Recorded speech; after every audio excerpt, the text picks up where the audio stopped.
Наша бесіда. Я пишу так, Гіярич пишу. По-другому мені не дано. Русинським воздухом я дишу. Бесіду нашу заєдно. Бо слово наше гріє серце. На душу сипле бальзам. Не бай, що бесіда лиш тліє. Іскруйсю не загасити вам. Говорять, бесіда в нас груба, бо м'якості в ній не є. Вона така і наша челядь, бо віра і правда в ній жиє.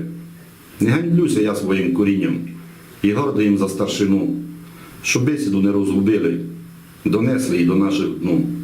Тепер нам треба сокотити, слова вернути з давнина, плекати, пестити, любити, як знають то лише русина.